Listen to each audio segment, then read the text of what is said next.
Hello, all people in interwebs. I am Shannen, your friendly neighborhood anime misfit, and welcome to the first episode of Community Corner, the podcast. Yes, I have found a way to extend it longer than 45 seconds.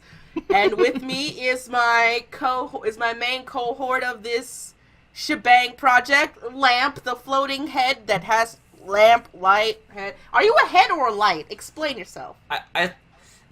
I'm just an eyeball because it's easy to render. That's really the whole story behind the character. You heard it here first, boy. Yep. Forks. You heard it here first, boys. He's my main editor, so he's gonna be the one that's gonna mainly be here. And the point of Community Corner, as some of you know, is a segment where we highlight other channels or outlets in the anime community. It doesn't always have to be from YouTube.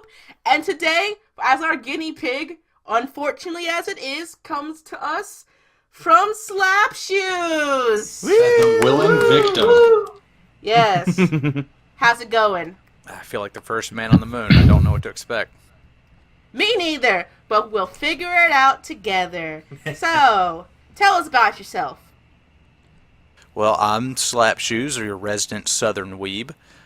Been watching anime since, I think everybody around my age group probably started off at the same starting point. You know, Pokemon, and then you saw this Toonami thing start happening on Saturday mornings, so you went to go check that out too. And you didn't even have a name for it at first. You just knew it was like some Japanese cartoon with spiky hair and pointy noses, and eventually you found out what it was called in anime, and then, then my deep dive began. Oh, deep dive, huh?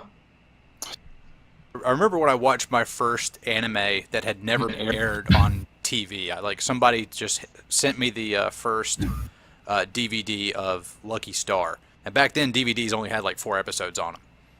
And he sent me the first DVD volume of Lucky Star, and I watched that, and I just replied back to him on AIM. That's how old this is, about AOL Instant Messenger, and I was like, dude, this is a show about nothing, and I can't stop watching it. In hindsight, when you really think about them, being an anime fan in the 2000s was pretty wasteful, given how little you got on a DVD. Oh yeah, it was stupid. They were stupid expensive too. It would be one thing if they were like $5 or $10, but they were like $30 brand new. I know, I still have and now you see you could get the whole as much Full Metal Alchemist in those single DVDs at like anime conventions for $5, but there's only 3 episodes on it. I'm like, the times. Yeah, I've gotten a couple of original prints of Desert Punk was one of them, and there's a little slip in there from Funimation of all the new DVDs are going to be releasing, volume 6 of this, volume 5 of that, and it would show you how many episodes it had, and the episode count was episode 21 through 24 coming out in September, and has an MSRP of $39.99, and I was like, holy hell! This is 6 volumes just to get the whole 24 episode run, and they want $40 a piece for them. That's $240, and that's not even a premium edition. That's just to have the episodes on a disc. Now, if you get a premium edition, it's only $150, and it comes with all this cool swag and stuff, and this great, awesome box. But back then, it was literally just the case and the disc, and maybe Spanish, English, and Japanese on it. Don't forget the trailers for other anime. Oh yeah, the trailers. That's right, the trailers. Almost forgot about that. They started phasing that out about the time I really started my deep dive. But I still remember the trailers for that, and especially on VHSs. I remember getting Pokemon VHSs from Blockbuster, and to start it off, there would be these weird, crazy, wacky shows that I think it was Ranma 1/2 or something. It was. Oh yeah. Was on part of the trailer. I was like, what in the world is this? It was it was almost caused me to have a seizure because it was just so much moving so fast. I think it was mostly whoever edited that particular trailer, but I was just like, there's more stuff that looks like this. There's more stuff that looks like those Toonami cartoons, those super. Oh, those are the good days. Oh yeah. What about you, Lamb? You're pretty quiet on this. What was your experiences with DVDs? A lot of mine actually was. My mother actually is a bigger fan. She was one who got kind of into it because after of course Pokemon and all that. But then she would watch shows like Rurouni Kenshin, Yu Yu Hakusho, etc. on Toonami now and again. And then she found a way to essentially get copies of them through various means. So she was the one who watched them more than I did, and I started watching it, and then I'm like, oh, okay, this is a good, cool show. What's it called? Yu Yu Hakusho? And then I just went on from there to the ones like Yu-Gi-Oh! And then I went to like Beyblade and such. And now I'm just kind of on the obscure end, and now I don't watch too much of it, but as far as I don't really have any DVDs full out because I don't really buy them, but I do at least try to get some kind of downloaded file. That way I can watch this again if I ever have time. But otherwise, I try to go to conventions at least. But that's when I have money and time, so. Yeah, money and time. Try to go to at least 2 conventions every year. I got MomoCon in Atlanta, and then I have AWA Anime Week in Atlanta. Also. Wait, Slaps. We gotta ask the obvious question in the room. Are we in the same state? I'm from South Carolina. I'm from Georgia, and you're going to both the cons I'm going to. Really? It's amazing we haven't put that together by now. Yeah. I'm in Missouri. Oh. Wait, is that the place with all the snow right now? No, actually. Time-stamping the podcast. No, our bubble of snow has been nice to us and has given us spring, summer, finally. Yay! Then we should meet up, Slaps. About all that in South Carolina. Knows here. Then we should meet up, Slaps, next month, and maybe you can show me that cosplay of you in Violet Evergarden. Yes, I know about that. I'm gonna do that when at AWA. I'm going with some friends, and they'd probably think it was weird if I was cross-dressing. And I'll find you, and I'll be like, hey, what you got there? Oh, wow, what's this? So, moving a little bit forward, as I pick your brain and your channel through things, seeing that you kind of post, like, on a monthly basis, disregarding our little collab we have, a card in this description, or whatever you call the card, shameless plug, let's see, what kind of videos have you, like, gone towards anime-wise compared to what you did in the beginning?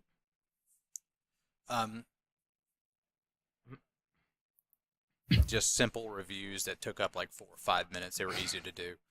But what I really always enjoyed doing was more discussing the business side of anime and the economic side of it. Like the first big video I did was Attack on Titan's second season is irrelevant. And it was just that they didn't strike while the iron was hot. And they could have kept all this hype and momentum going, but they'd just fallen off. And I showed that, you know, a show like Love Live that just constantly cranks out content ended up having better metrics, better search results over time than Attack on Titan did. Not to say that it's, you know, More popular, but over time it just had more hits, had more people searching for it if you accrued all the data together. And so it got its name out there. At least it went out there and threw its hat out in the ring. But Attack on Titan just kind of flubbed for, 4 years it took for that second season to come out. And so, yeah, I just like talking about anime as an industry as a whole more than individual shows. A good perspective. Would you say that the current algorithm for the anime community was in part pushing you towards more discussion videos more? I mean, it's kind of forced me to. I mean, and you know how I feel about discussion videos. I'm a very opinionated person, and while reviews are my heart and joy, they don't sell as well. They don't make as much contentable views and say discussing about the current season, which gets on my ass. Yeah, I mean, the anime reviews, it's, for all intents and purposes, I mean, dead. I mean, you can still get some clicks on it, but the way people consume anime now is it's all about here and now, and you know what happened in the last week. Really, the only review videos that are taking off are like episode reviews, which was kind of unthinkable back when YouTube anime YouTube started off in like 2010, 2011. Yeah, because it was almost impossible to find an episode of anime the day it debuted or the day after. You have to wait a week or something to get us some fan subs. But the way anime is released now, everything's so fast and there's so much of it, and everybody's talking about it, and you got to be talking about here and now about what happened just yesterday. And if you talk about something from a season ago, nobody's going to click on it.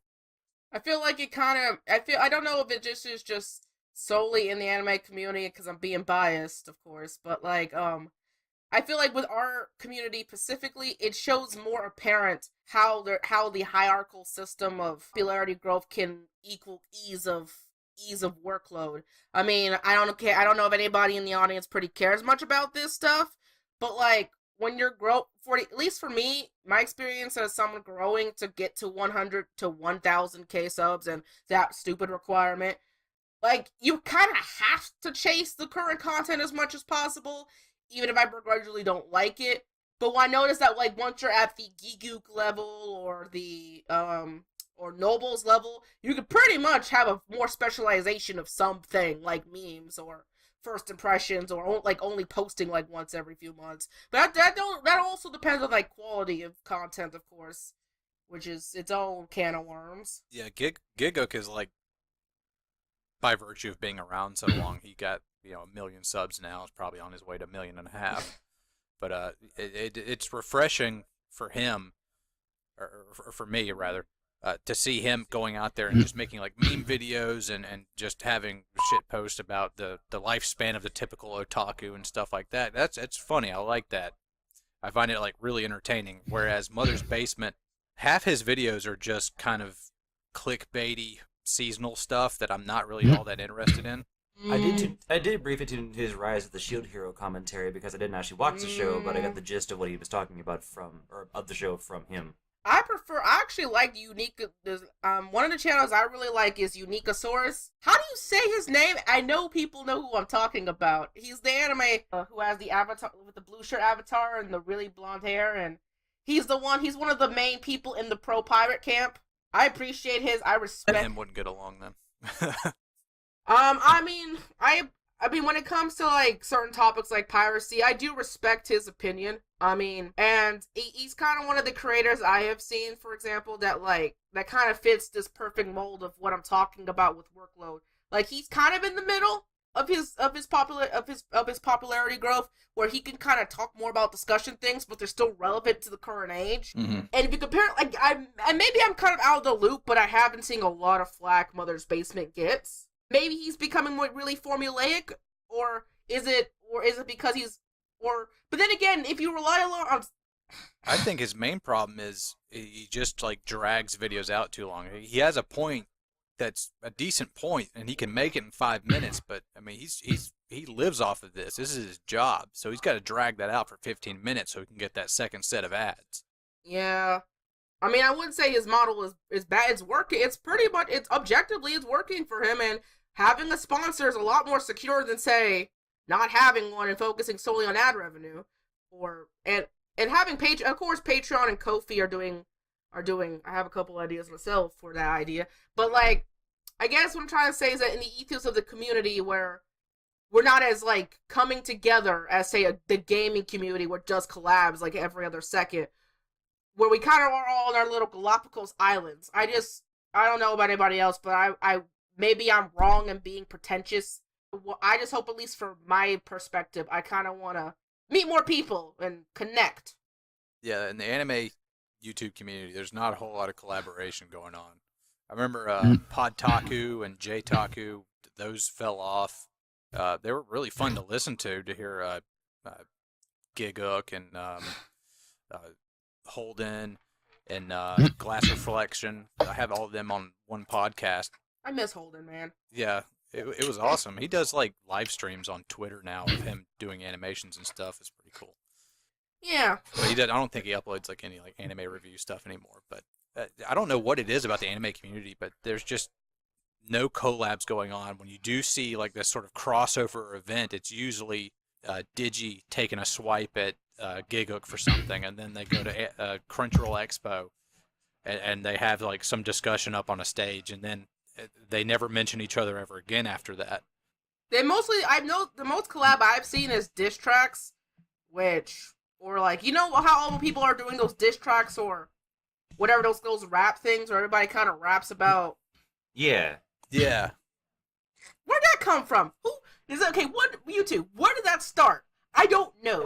I think that was like Jake Paul and Rice Gum. Yeah. It was those guys, and they would go at each other and have like diss tracks and stuff. And I'm sitting there like when I first saw this like pop up in my suggested videos and on trending and all that crap, I was just like, are these guys seriously trying to get even with each other on a diss track? Like that seems like such an arbitrary thing. But then you realize it the was business a weird sense. trend. But then you realize the business sense in it, and it's ingenious. But I'm trying to ask is how did that flow? So how did that become a commonality in the anime? Forget the whole. I think the anime community was trying to chase views, and that was hot. And I think they tried to go after it. I think there were a few people who saw the tens of millions of views it was getting, and they tried to go after that and emulate it for themselves. And it didn't quite work as well. I know, but ciphers are still like, now a thing, because like you still have like all the different styles of video make, which is kind of fine. You have the office chair people who do the episode reviews like chibi reviews, who do a good job talking about their thoughts daily. You have people like me, Unicosaurus, or anybody with an avatar who we barely show our faces. It's not like we don't want to. I just feel like I just don't want to worry about my hair in the morning. Then you have like people who don't have an avatar or this, and you just kind of just do the discussion like you, or Mustard's Basement. And then you have like Glass Reflection, who stands in front of the camera and who can make well-produced videos with live action in it. I just feel like that's how I see produce, and he puts a lot of time and effort in it, and it's really sad that he doesn't get the return on investment I think he deserves. Yeah, but like on the bright side, like he has enough solid viewership now where he can do whatever he wants, and I feel like that's the current goal of the anime YouTuber, to get to a point, because obviously we're gonna always be stuck in the anime basement. I do want to make a video about how our scene against the rest of YouTube, because how we are seen in the rest of YouTube still doesn't kind of click with what the industry is seeing with anime as a general. People are always talking about how, anime is becoming mainstream now, and it is. Like, people I've never seen talk about anime on YouTube before are talking about anime so openly now, like it's the hot new thing. It's not got to the point of ism became like the new fad thing to do, like, and that which bugged me all to hell. Like, you start seeing Hello Kitty and fashion lines culture, but in a very shallow way. Gotten to that point yet. That I wouldn't necessarily mind seeing that though, considering it's actually, depending on how you use the themes of Hello Kitty and such, it's great when I see some like marketing in Japan, but I don't know how it would work in the US. I mean, the whole Lady Gaga thing, when she made that cosplay being like, I'm an anime girl. Yeah. My hopes aren't that high. Can we have a US Harajuku phase, please? We're doing all those live action adaptations of anime too, like Death Note, Cowboy Bebop's in the works. There's some very questionable casting decisions. I still think Ghost in the Shell was the best we got. I know a lot of people are so mad at that, but Scarlett Johansson, in my opinion, did a great job. Like, I liked her performance. I do think that there were still problems with this. Like, they spent a lot of money on that movie, and it looked great. Yeah, it did. I don't know why people. I may be the minor naysayer. Sorry, Lamb. Go ahead. No, I was gonna say, in regards to the Death Note thing, that didn't work out very well, and neither did Dragon Ball when they tried doing that. I'm gonna say this right now. I still feel like Death Note can work as a live action movie. They just need to stray away from this whole idea of being in the middle. They want to cater to the old hardcore fans so they give free advertisements, but they also want to obviously expand to mainstream people. That was not like Yagami, that was Trevor. If they just rebranded the main character to his name Trevor, then the whole thing would have been much better. That's why I watched the Japanese live action. Really? Which one? Aren't there like 3 different Japanese live action I ones? think there was 2. 3. The ones I watched, the ones. There was 3 because I watched the first and second one, and then I didn't get the third one. But I love those though. Actually, let's ask the internet. Death Note live actions Japanese. How many movies were there? Let's see. Go the power of Wikia. Okay, let's see. There's actually 1, 2, 3, 4, 5, 6. There's 5 main ones and a spin-off. Whoa. Huh. I thought those. I only watched 2, so all right. I watched parts of 2 of them, and I just couldn't get over L and his portrayal in the Japanese live action. 'Cause L is like way too anime to be in real life. Like the way he sits, the way he touches things and interacts with things, and the way he reacts to people, and like he's too anime. You can't Pushing Yeah. that into live action. They tried too hard to be close to the source material, and you already know my opinion on that. And I haven't watched the American Death Note adaptation, although I probably should. But what didn't they treat L completely differently? In that, like, he sits kind of weird, and he is a weird dude, but he's not too anime-ish. Like, they kind of did his own thing from what I've seen of it. Is that right? In my opinion, I'm gonna be the minority and say it wasn't that bad of a movie compared to the Japanese renditions of it. It's probably the best to an idea I would think the Death Note thing should go. A conceptual idea where you just go by the concept and not try so hard to cater to us hardcore fans. But they like I said, they try. The problem with the movie is that they did try to do both too much. Like, L was pretty much going his own route. He was this black, really smart programmer guy, I think. It sounds like I've seen the movie. But people would argue that L's portrayal in the American one was too angry, because they were saying the L in the anime was a lot more calm, but it was a new portrayal, so I didn't mind that. I do still and this is in comparison, people didn't like who was this cheerleader. People didn't like this Misa's portrayal in the American movie, because they were like, oh, she's just a valley cheerleader girl who's manipulative, and I'm like, that's kind of the point. If they're trying to go for a conceptual route, having the new light position to be a kid who just wants to talk about school shootings and stuff like that would be perfect for this type of movie. But again, I think naming him Light was a really bad call. They tried to give so many reasons for why he was left. It just doesn't translate well into an American audience to have this weirdo kid named Light. You should see how they tried to explain it. They're like, oh, he's a half Japanese, half American. They went to Japan for a while. He came back. That's why he's named Light Yagami. And I'm like, He don't look half Japanese. yeah, like Trevor. The reason I'm saying about this instead of like Scarlett Johansson's role as the Major in Ghost in the Shell was pretty spot on, because Ghost in the Shell was a sci-fi that didn't really have a cultural denomination as heavy as trying to do. It was an American setting. They should have kept it with what it was going for, but if they just toned down the fact that, oh, we gotta bait the hardcore fans so we can get some advertising. Because also, Ryuk was best part of the movie. People were scared that Ryuk wasn't going to be a good part, because the Japanese Ryuk was so uncanny valley.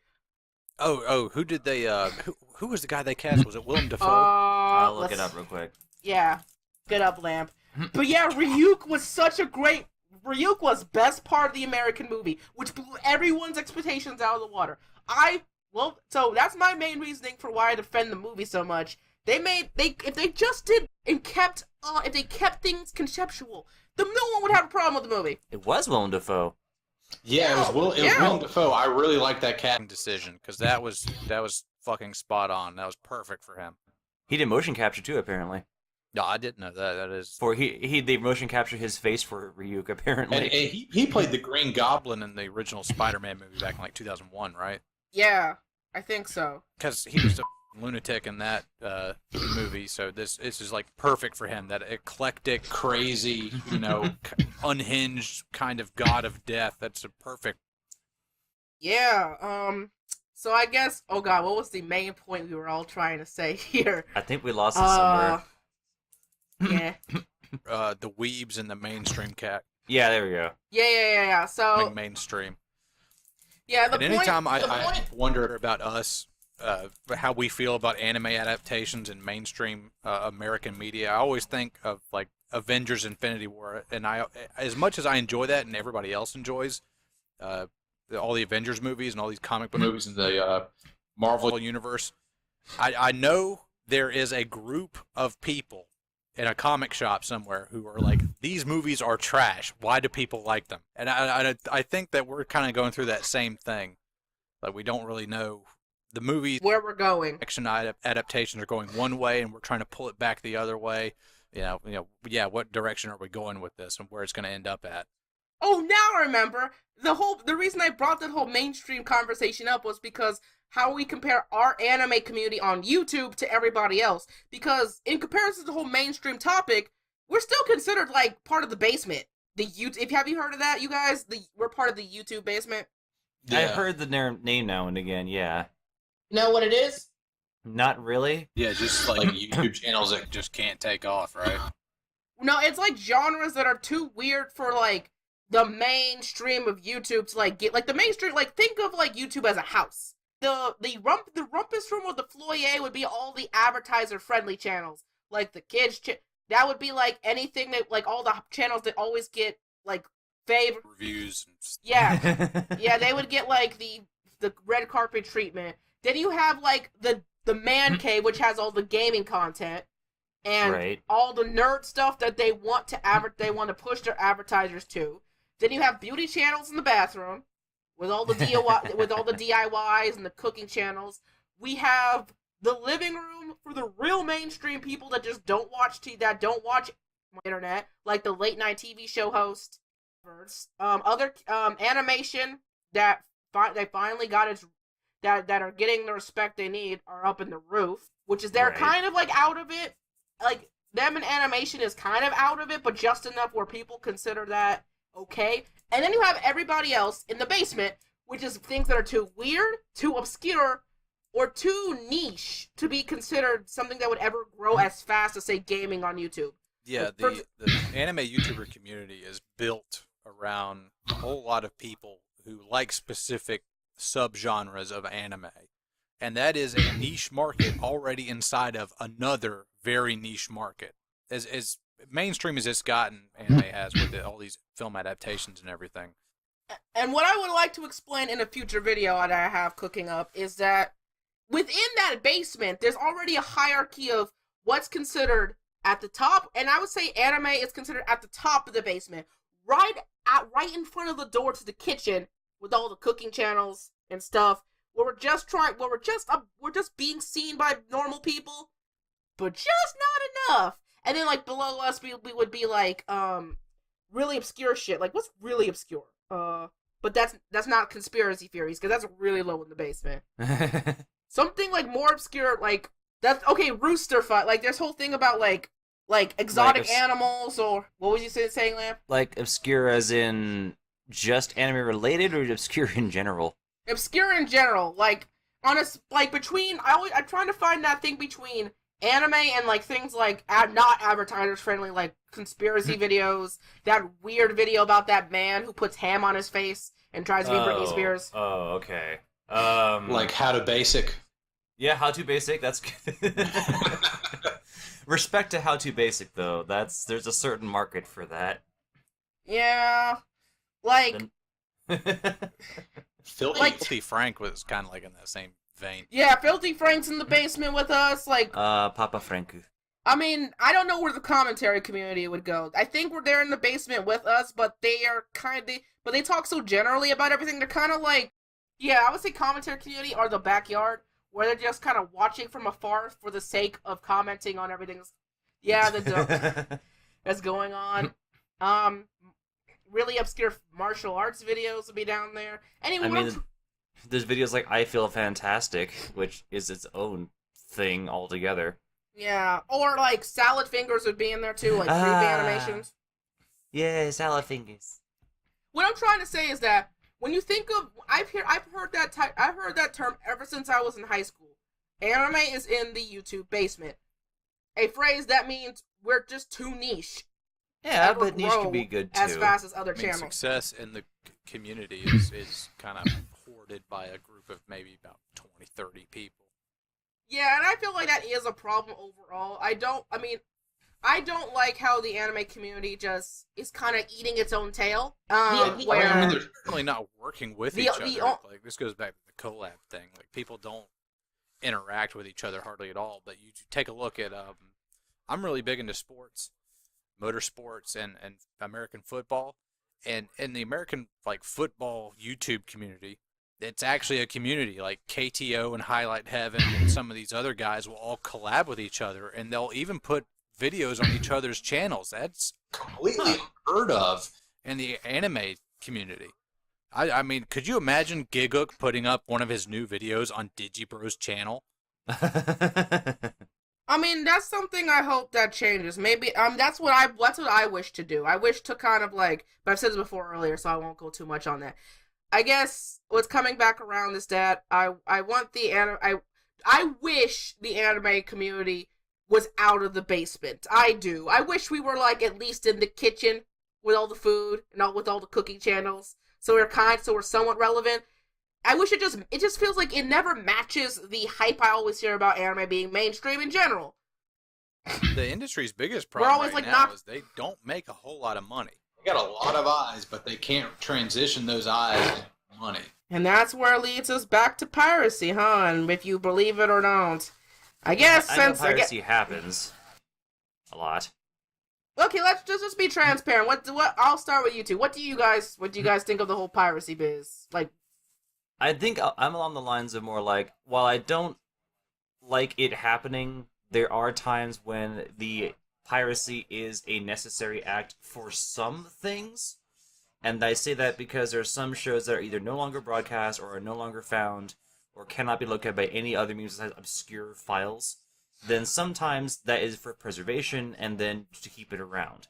But if it's for a show that you can easily get a hold of or watch through other means and that does support creators, yes, pay for it. Actually give them a view, give them something.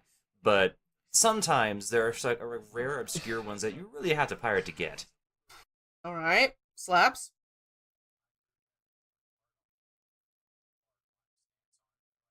You are in a position where you can afford to go the legal route, and the legal route is reasonable. Like a Crunchyroll subscription or something, I think you're kind of morally obligated to pay for it. Oh, yeah.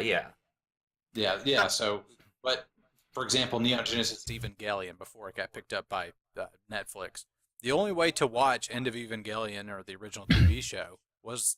to pirate it, unless you wanted to go on eBay and spend $200 trying to get the original DVDs. Right. And then that doesn't put any money in Gainax's pocket. That doesn't put any money in Kiana's pocket. And remember the whole Sailor Moon thing? Before it got given to Viz? Yeah. No. Yeah, when Sailor Moon got its license taken away from the Japanese because they're like, we want our show back. No one over here didn't have any like license holder, so there was nobody who could like file a copyright claim on it. And there was this giant like war. I haven't seen a war that fierce for licenseship since the Dragon Ball Z fiasco of like the 90s. But but like with Sailor Moon, everybody wanted to, like, Funimation for years at conventions were like, we're gonna get Sailor Moon. We're gonna be the savior of anime. We're gonna get, and out of nowhere, who did this Japanese just give their rights to for no reason? Viz. Just Viz, out of just complete blue.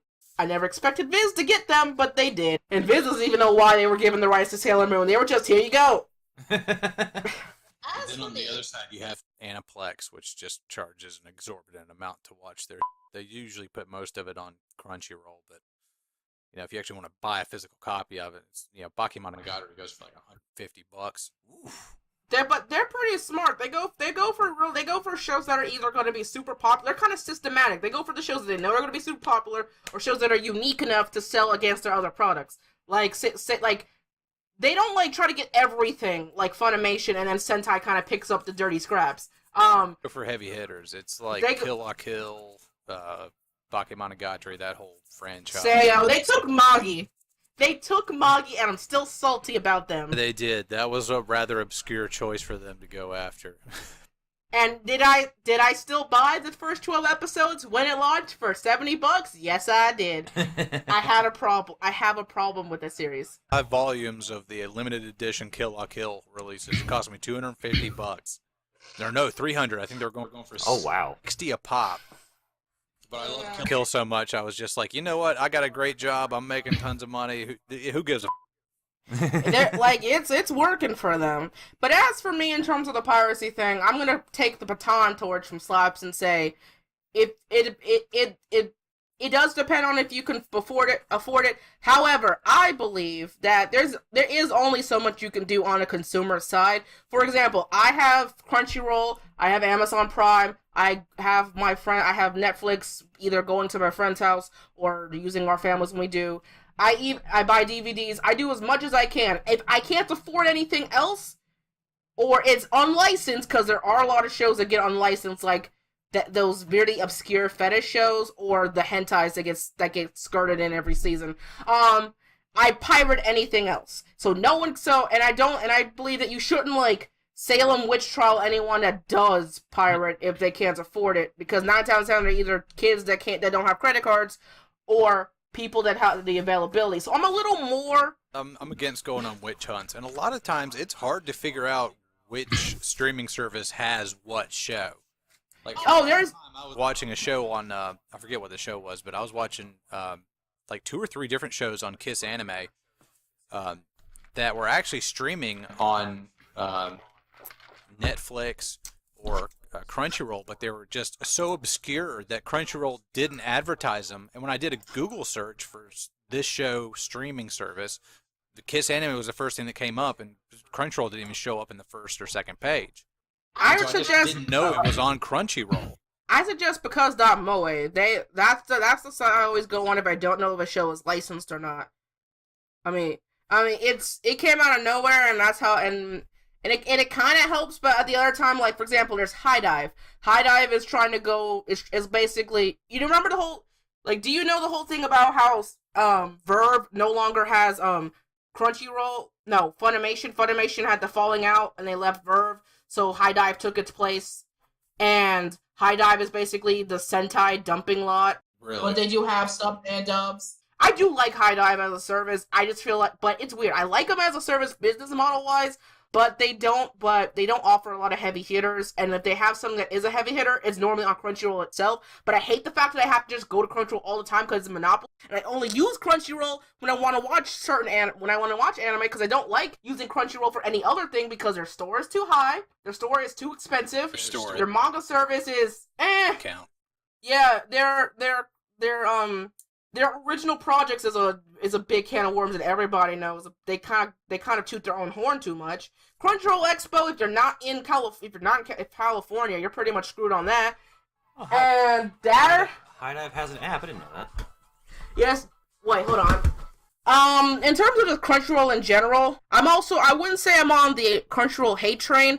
I am concerned about them as a service. I don't think they should be so pretentious as they are, but I'm not going to, like, hate on anybody or hate myself for using Crunchyroll still.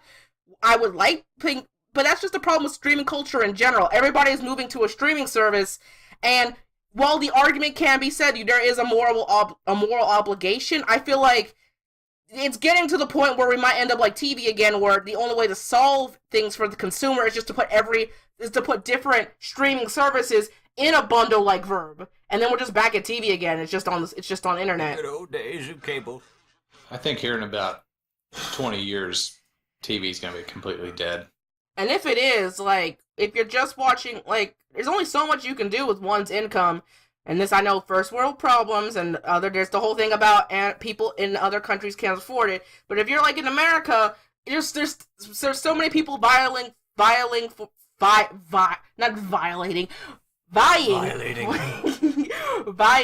for your monetary consumption, that different streaming services are, like, if the average streaming service is about $10, and don't get me started on Crunchyroll raising their prices, that makes me mad. Yeah.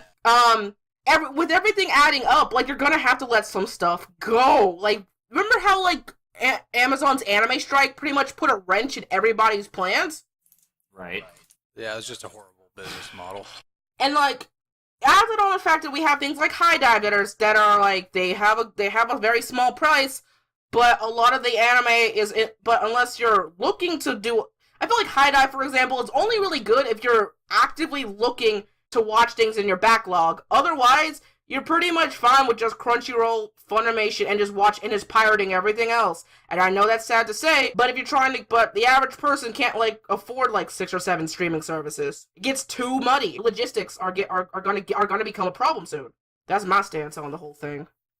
Yeah, But- because there was a Daisuke, I think that ended up folding because there was just too many players in the market, and when you have 6, 7 different streaming services that charging $5, $6, $7, $8 a month, that adds up. Yeah, people got to start making decisions. Yeah. So like, hey, do I want to skip a meal or do I want to keep high dive? And that's why I feel like piracy is still a rampant problem, going back to your original statement about not making enough money. Yeah, and then people start paying for Crunchyroll and Funimation, and they pirate everything else, and eventually they're like, you know what? Why don't I just cut a corner here and just pirate everything? And that's where some people just try to take the easy road, and there's legitimate reasons to do that. You know, financial situations change and all that, but you know, some people just want to take the easy road. Yeah. At some point, you're just like, yeah, the way I'm trying to do it is the legit way, but god damn it, it's hard sometimes. There's then you get caught for it.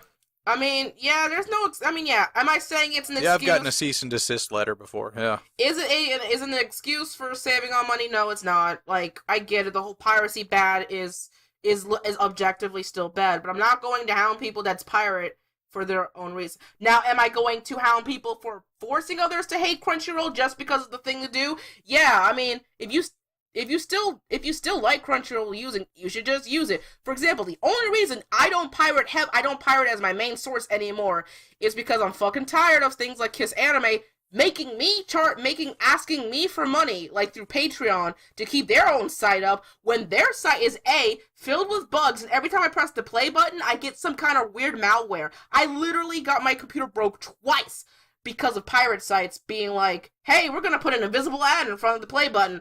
Wow. I got tired of all that stupid free ad. Like, that's one of their tactics. They make the ad invisible so you can't see it. Put it in front of the play button so you'd be forced to click it. They take you to some weird, sketchy site. Even if you click off, the malware's still on your computer, and there you go. So, yeah, it goes back to my MMA streaming days. I would try to find the new UFC pay-per-view, and you had to click through 5 different ads, and they had them layered, so you had to do it in the right order. Yeah. And then Kiss Anime started getting like that too, and I was just like, you know what? I'm not doing this anymore. I'll just not watch this obscure show that you guys have that nobody else has. It's like a gotcha, but for anime. Yeah. And furthermore, Kiss Anime's doing the thing where they're blocking you from watching anime if you have ad blocker on. And I'm sorry, you guys are still an illegal site, even if I am condoning in your practices. Don't force me to pay. I'm not paying your Patreon. It's on y'all if y'all want to just pirate this and provide a pirated service. I'm glad you guys are doing something for people who can't afford it. Asking for money and say turn off ad blocker and shit, and I was like, you're preaching to the wrong choir, dude.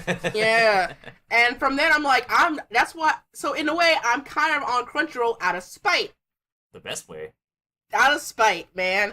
I don't, and yeah, Crunchyroll has its problems. It does. I don't use a lot. I wish I could use more of their services because I feel like I'm paying too much for something I don't use much of, other features wise.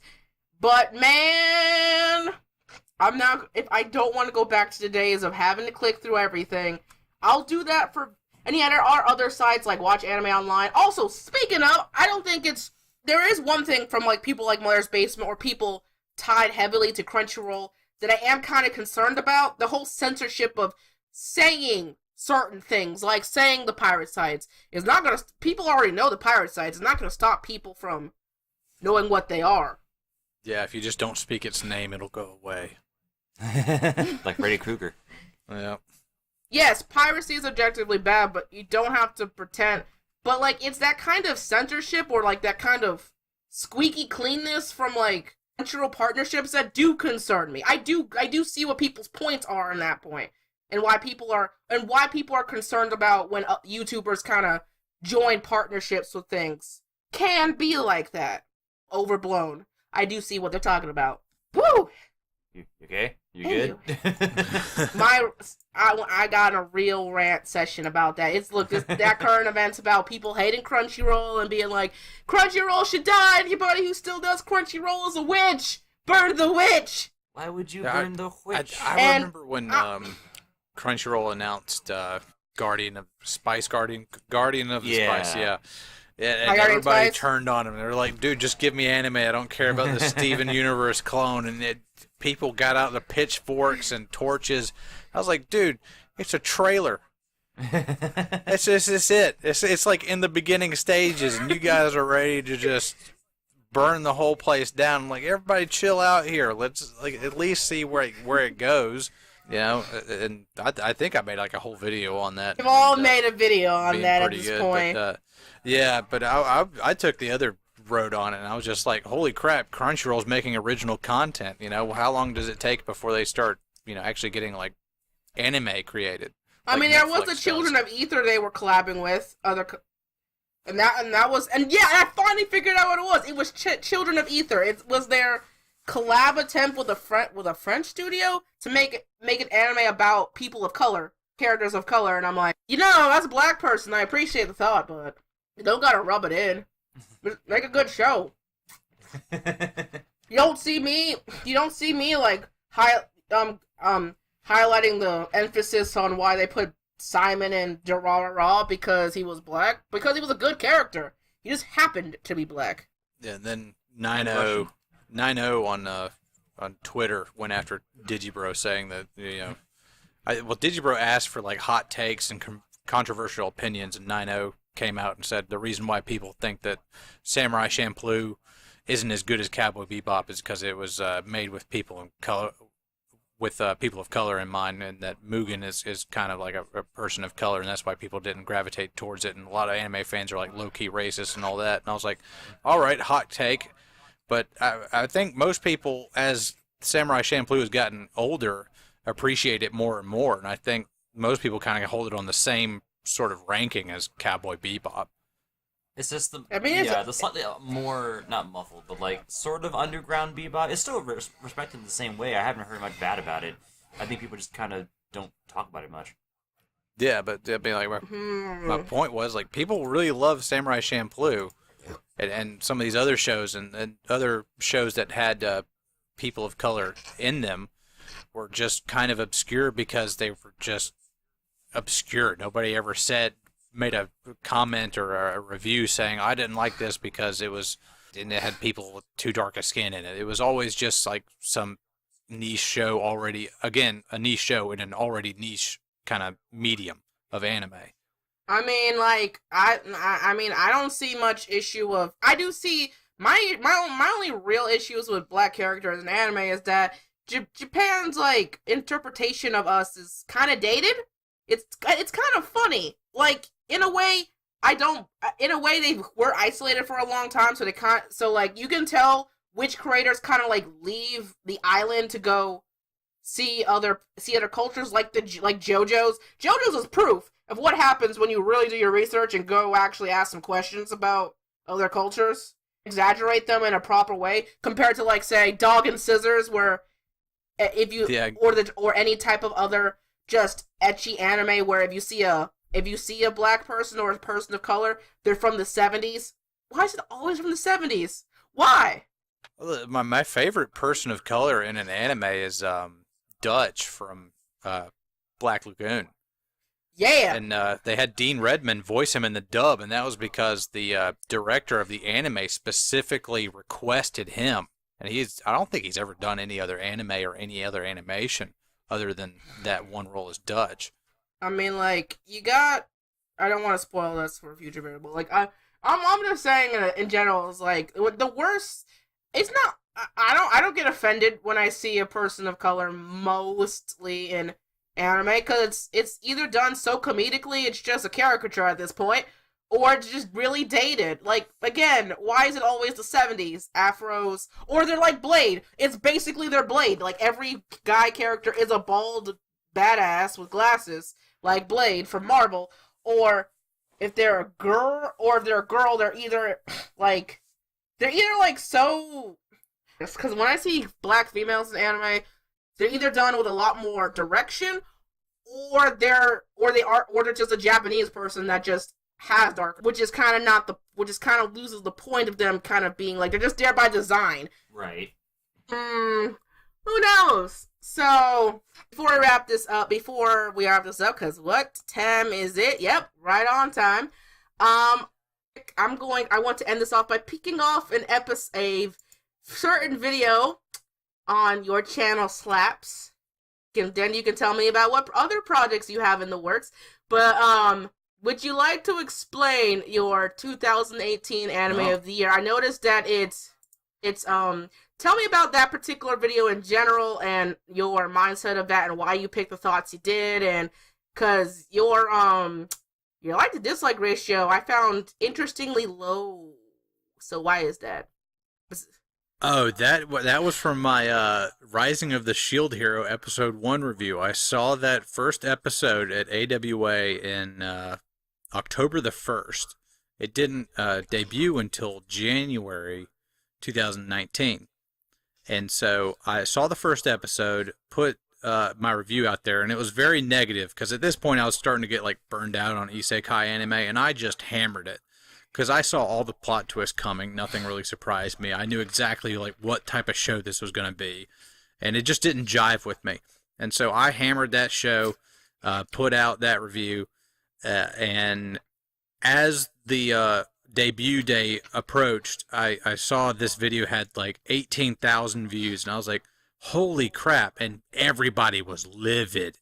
They hated my review. They started migrating on to other videos and disliking them and putting comments on there like, you should just stop making YouTube videos. And that was when I was just like, holy hell, man, I've kicked over the hornet's nest. I had to privatize all those videos just so the hate would stop rolling in. And so that's why that the 2018 year in review video got blasted. Other than that, people tend to like it. The people who actually left comments liked it anyway. Yeah, I see good review. I see will you be watching Boogie Pop? Oh, I gotta get finished that anime myself. And all this jazz. But so far, like, as a small, I'm glad. I'll just say this: I'm glad I found you at random.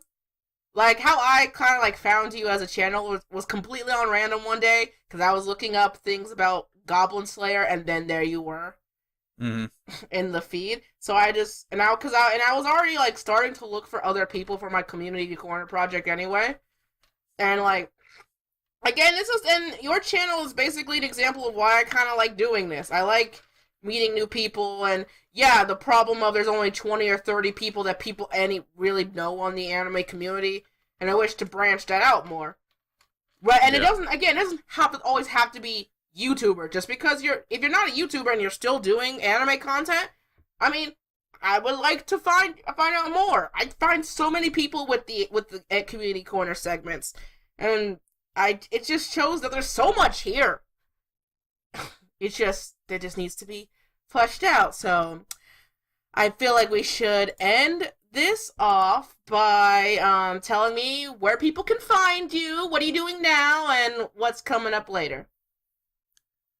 Well, you can find me on Twitter and Instagram at SlapShoes, S1APSH0ES. Don't have anything planned in the near future for my anime channel because I've had my secondary channel, which is just a passion project of mine. That one blew up. I got like 2,500 subscribers over there, and so now I'm trying to like manage that. And now I have like hordes of people asking, "When's the next video coming out? When's the next video coming out?" And so I'm trying to appease them about that. And that's just like a motorsports channel, completely unrelated from anime. But yeah, I'm just trying to manage that right now. You can plug. We can plug it. I'll give it an exception since we're already here. All right, so. Slaptastic Motorsports. Thinking about changing the name of the channel later, but there it is. I have the most popular video that blew up was like 300,000 views now. The worst NASCAR race ever, the 1969 Talladega 500. Actually, why are you called SlapShoes? By the way, that's probably what I should have asked in the beginning. I ripped it off. To be totally honest with you. Oh. I ripped it off. Back on G4 TV, back in the old day, there was a show called Arena. And that was just like 2 teams of 4 guys each would just play different games and try to knock each other out. And there was a team that ended up going to like the championship in their format or whatever. One of the guys was named SlapShoes. He didn't spell it with the numbers, but I kind of stole the numbers and used that as my Xbox Live gamer tag back in like 2004. And it's just stuck ever since. Oh, the more you know. Wow. So, I always thought it was literally your obsession with shoes. No joke. No, but I do have a pretty big shoe collection, thanks to cosplay now. Yay. Lamp, any last thoughts before we wrap this up? You've been pretty quiet. Sorry, I have to impose upon the conversation. Other than that, not really. I wish I had more to contribute that was informative. But thank you for joining us, of course. Hint, plug your channel. Lamp, plug your channel, because I did not know you were higher than me. Plug it, damn it. Mine, I finally enough started as a joke. Not joke. I was like a farce, like, hey, we should do a dub. Ha ha, it'd be funny. So I did that. And then it kind of kept going, so I'm like, I guess I'm a dub channel now. So I just kept doing dubs. It's like, I went from live action special effects to content. I was like, that's fine. I'm cool with that. And your channel is? Literally a view and a like. Oh, yeah. Literally, that's what it is. No, seriously, this guy has not told me about his channel for like so long, and I'm just knowing it now. It's his fault, everybody. It's his fault. It didn't seem relevant until this point. I don't know. Everybody in the comments, if you made it this far, tell him it's Lamp's fault for not being aware. This is a community corner, damn it. This is where we share about stuff. And sharing is caring. I know, but it was comic dubs, not anime. It's like, I don't think it counts, but okay. Look, I do, yes, well, it is just mostly anime. I also do think because I want to. And you edit like half the stuff now, therefore, you should talk about the stuff. And you do some dumb dub stuff, so shush it. Anyway, that's my mic drop. And as I mosey on out for this first inaugural episode, if you out there in internet land are an anime enthusiast or any type of cosplay in the realm of ramen land, and I would like to hear from you with the hashtag Community Corner on Twitter. Not Facebook, no. Discord. Our Anime Misfit Discord. Or in the comments below. And I hope to, CP, maybe you'll be on the next segment or episode. We're going to try to do more of the segments and actual videos. And we're going to be doing this once a month. So the goal is to do this at the second Friday of the month. But anyway, I think I am out. This is your lovely neighborhood anime misfit, Shannon here. This is Lamp, and this is Slaps. Say bye, guys. Bye. Peace out. And we'll talk to you later.